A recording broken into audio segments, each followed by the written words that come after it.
Amados, a época mais esperada do ano chegou. Mas mais esperada do ano para quem? Para os comerciantes? Para as famílias? E para os cristãos? Chegou a época do Natal. E você, cristão, que aceitou a Jesus como seu Senhor e Salvador, sabe a origem e o significado dessa celebração? Então vem comigo que hoje nós vamos aprender tudo sobre isso.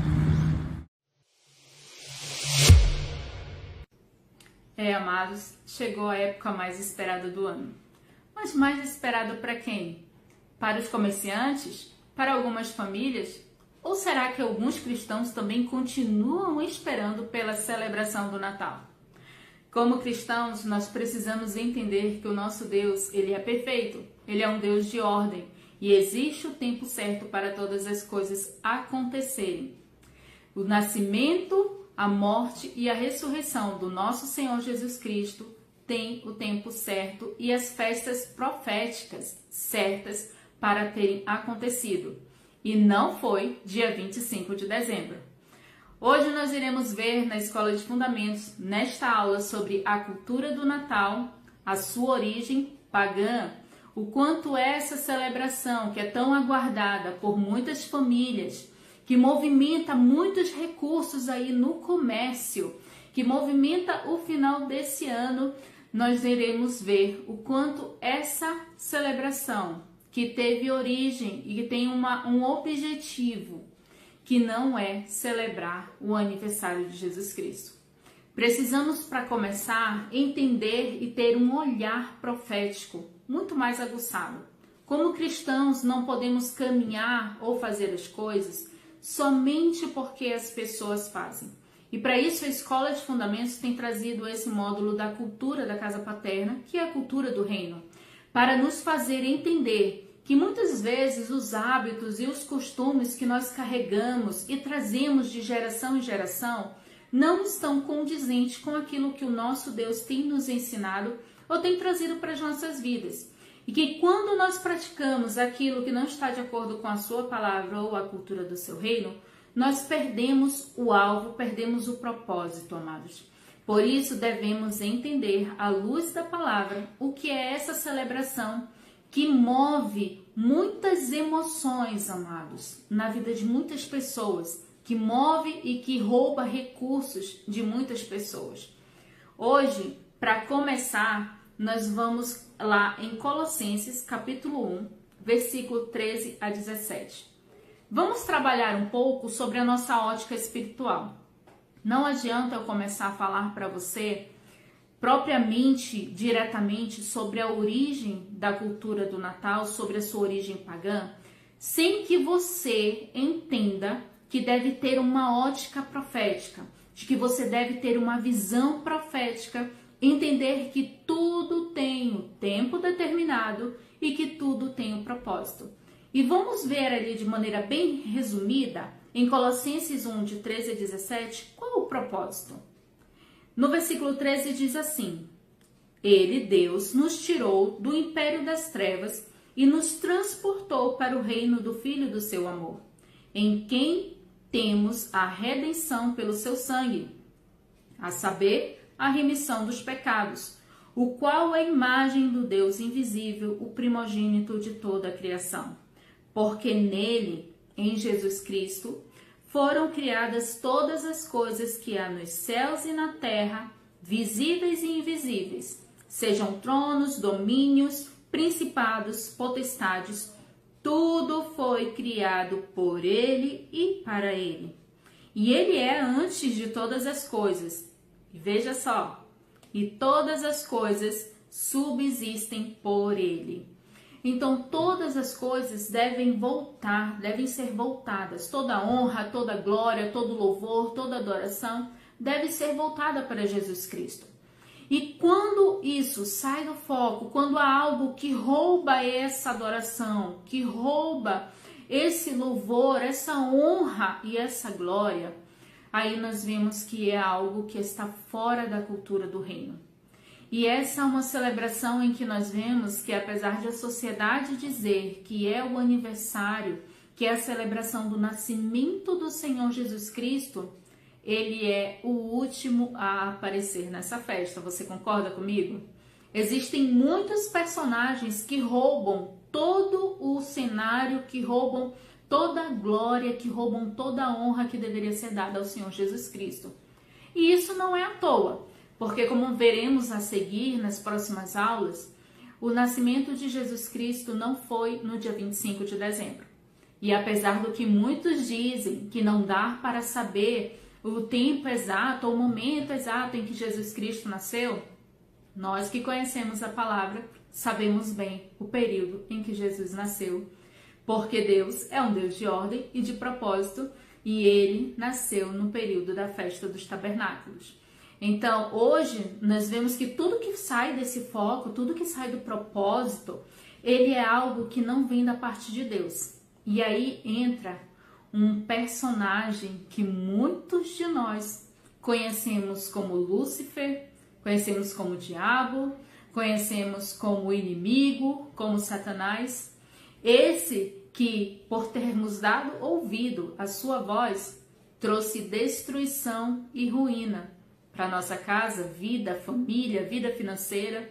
E hoje nós não podemos mais caminhar nessa rota, dando ouvido àquilo que ele diz, que ele tem semeado de geração em geração. Mas como assim, Dai?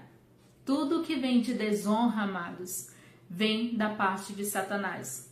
E a desonra, ela traz muitas maldições, aprisionamentos. E hoje nós precisamos entender, como nós vimos que tudo tem um propósito. Deus, ele criou todas as coisas para subsistir em Jesus Cristo. Tudo que vem para tirar a nossa ótica, vem para nos corromper desse propósito, vem da parte do inimigo. E aí nós vemos ali no inimigo uma semente que tem sido lançada na humanidade de geração em geração, uma semente de desonra e de falsa adoração. Essa semente ela não nasceu de uma hora para outra, essa semente não foi gerada de uma hora para outra, não surgiu de uma hora para outra, não surgiu ontem. É algo que nasceu ali no maligno, quando se achou iniquidade nele.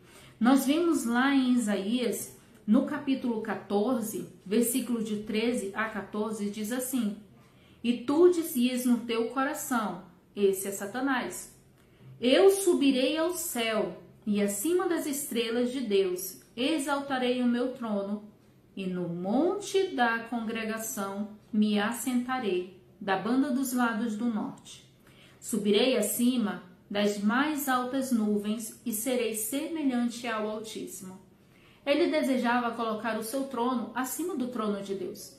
E quando nós falamos de trono, estamos falando de poder, de domínio, de adoração.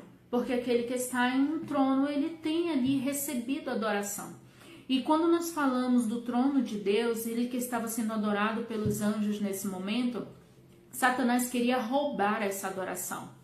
E quando seus planos foram frustrados e ele foi destituído do seu cargo de querubim ungido, essa semente não acabou, esse desejo, esse anseio não acabou. Quando ele foi destituído do seu cargo, isso não acabou dentro dele.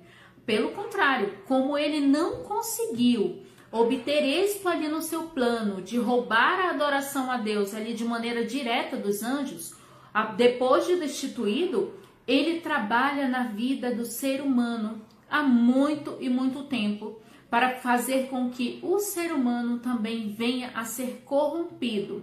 Assim como nele houve essa corrupção, essa iniquidade, ele vem agora lançando no ser humano essa mesma semente para fazer com que o ser humano perca o alvo e o propósito. E assim fazendo com que o ser humano levante falsa adoração. Ou seja, fazer com que o ser humano, ao invés de adorar a Jesus Cristo, passe a adorar a falsos deuses. Ou seja, levantar falsa adoração e assim desonrar a Deus.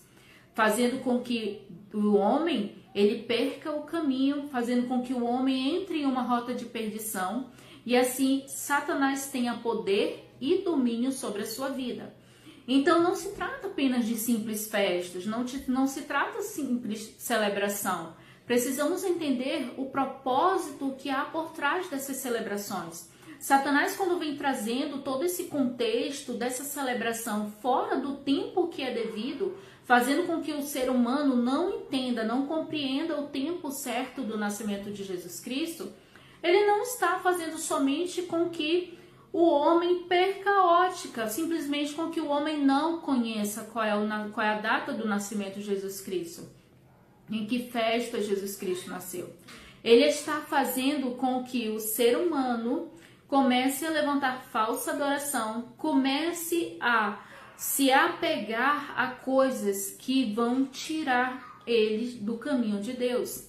E assim, Satanás passa a ter domínio, passa a ter autoridade e legalidade sobre a sua vida. Então, nós precisamos ser pessoas entendidas. O cristão deve sempre ter uma ótica espiritual e saber que nada, amados, exatamente nada é por acaso. E nada acontece de uma hora para outra.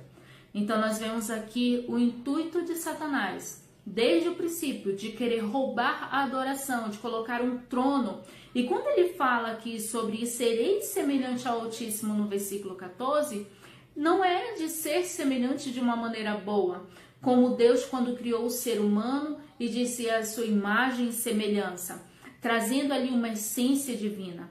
Satanás ele queria ser semelhante a Deus para roubar toda a adoração que estava sendo direcionada a ele. Então, ele queria simplesmente ter aquilo que Deus tinha, que Deus tem. Só que precisamos entender que Deus é e Satanás simplesmente queria ter. Deus, ele é maravilhoso, amados. Hoje nós amamos a Deus, nós adoramos a Deus pelo que ele é, não pelo que ele tem ou pelo que ele pode nos proporcionar.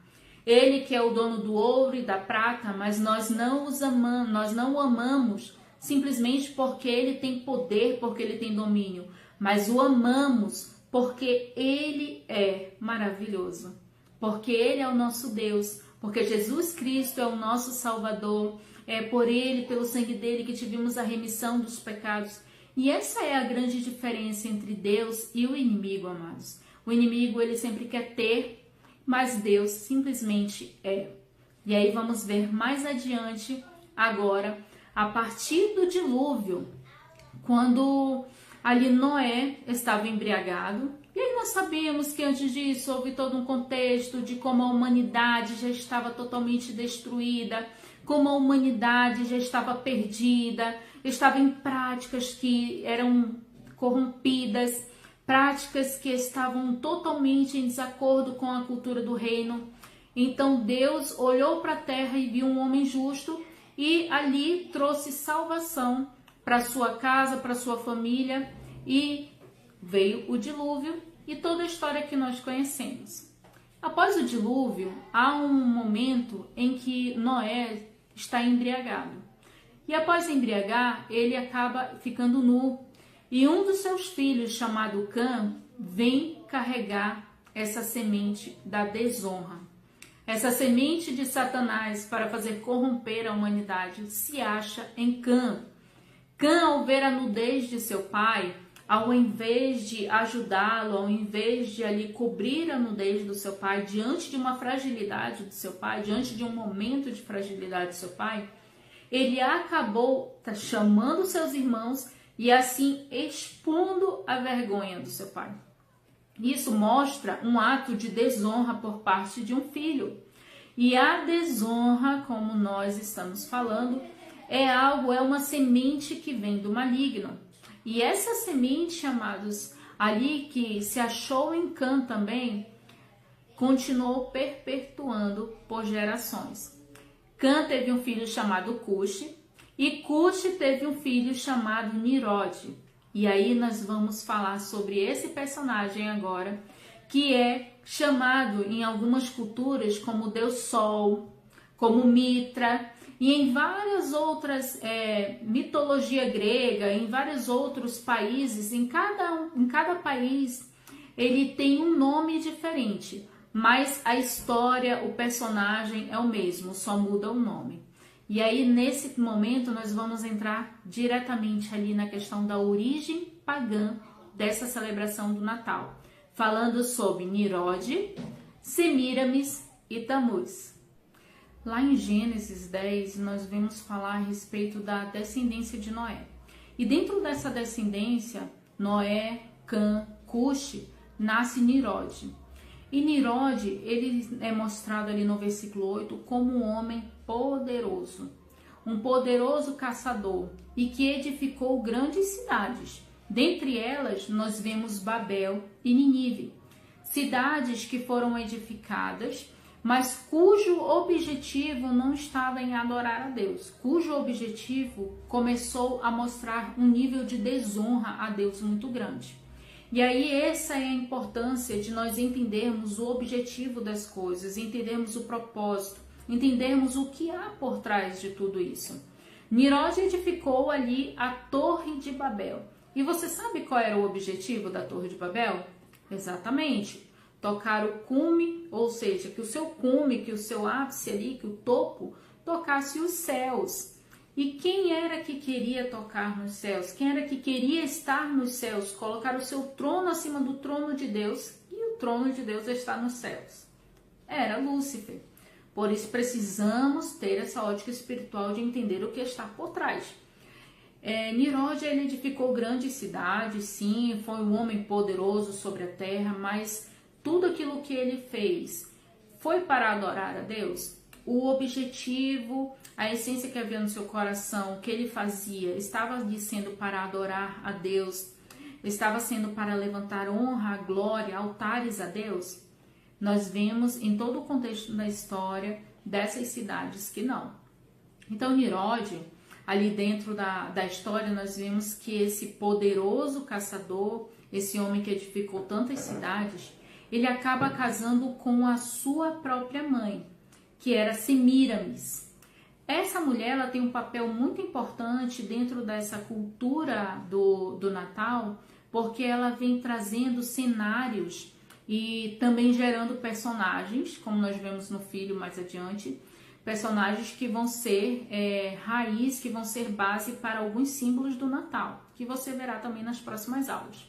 Mas voltando aqui a Nirode, ele casa com a própria mãe e ela começa a ter uma posição de rainha. Dentro da cultura pagã que eles absorveram, que eles começaram a trazer e a gerar, propagar dentro daquelas cidades, cultura de adoração, de falsa adoração, eles começaram a ser intitulados como divindade. E eles começaram a ser adorados, Nirode como Deus Sol e Semíramis como a deusa da lua. E eles começaram ali a receber toda a adoração, toda a atenção. Só que em um certo momento, Nirode, durante uma caçada, acaba sendo ali morto pelos animais, por um animal. E aí Semíramis, para não perder essa posição, essa autoridade de rainha ali, de deusa, ela diz que Nirode, ele não morreu, que o sumiço dele era simplesmente porque ele, como uma divindade, como um deus, ele voltou para o seu lugar de origem, mas que o seu espírito continuava visitando ela. E assim ela continuava sendo ali intitulada como deusa da lua, como rainha dos céus, e que durante uma dessas visitas, ela diz que engravidou do próprio espírito de Nirode. Ela se acha grávida de uma criança e diz que essa criança foi gerada por uma visita do espírito de Nirode. Essa criança nasce e passa a se chamar Tamuz. E essa criança, ela começa a propagar a cultura, propagar ali a ideia de que ele é a reencarnação de Nirode.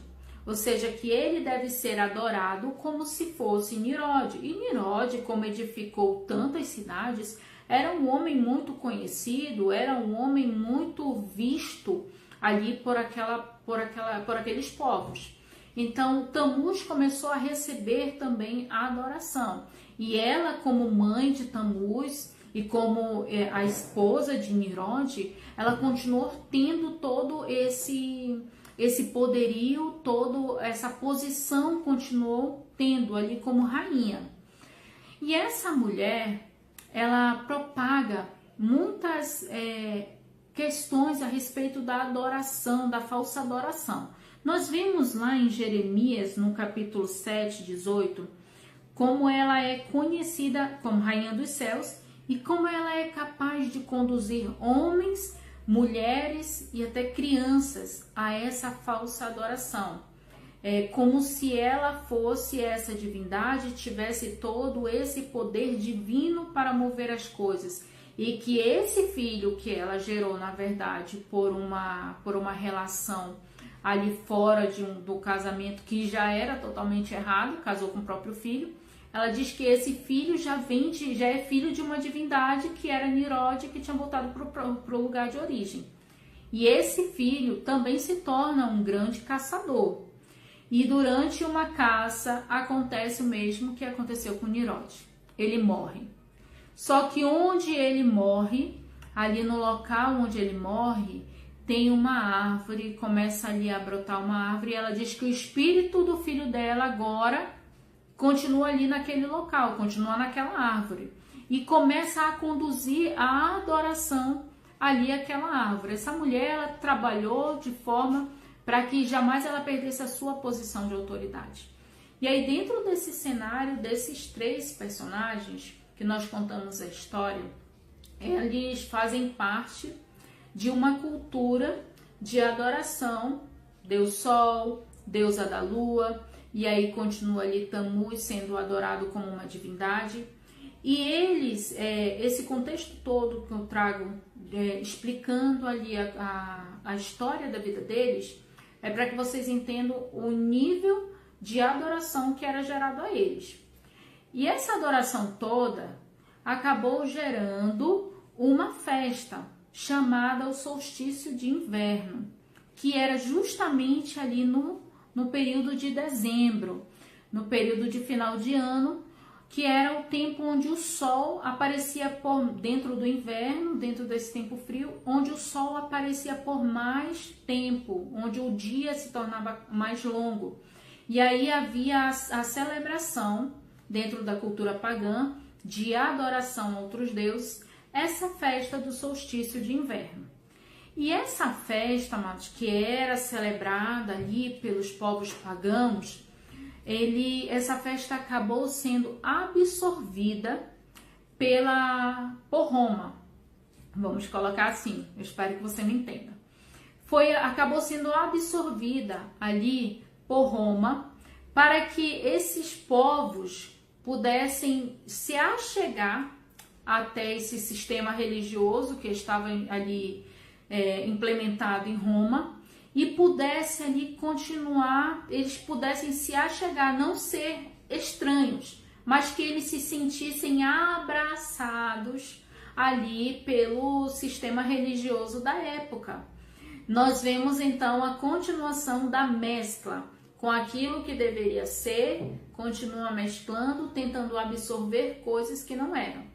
Então, o sistema religioso de Roma, o sistema religioso na época, acaba absorvendo essa celebração, esse tempo de celebração ali em dezembro, para que essas pessoas não ficassem simplesmente separadas, para que essas pessoas simplesmente não ficassem ali excluídas. Então, eles tentaram incluir esses povos, esses povos pagãos, trazendo, ou seja, absorvendo essa festa, essa celebração, e aí dizendo assim, casando, então vamos trazer essa festa de que vocês adoram aos deuses e vamos juntar aqui, vamos fazer uma festa só e vamos celebrar o nascimento de Jesus Cristo. E aí nós fazemos uma festa só, todos nós estaremos juntos, celebrando, e há essa mescla. Só que quando há essa mescla, nós vemos que acaba tirando todo o foco do que deveria ser. É como a palavra bem diz, não dá para servir a dois senhores. Ou você vai aborrecer a um e agradar a um e aborrecer ao outro, não tem como você agradar aos dois ao mesmo tempo.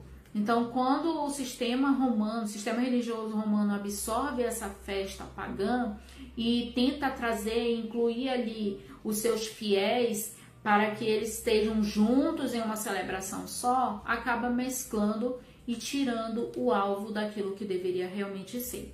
Não somente por estar fora do tempo correto, que nós vemos através da palavra que a celebração do nascimento de Jesus Cristo é na festa dos tabernáculos, que acontece no período de setembro e outubro, mas como faz com que aqueles que deveriam estar firmes na palavra comecem a se mesclar com outra cultura e aí acaba saindo da rota devida, acaba levantando a adoração a outros deuses.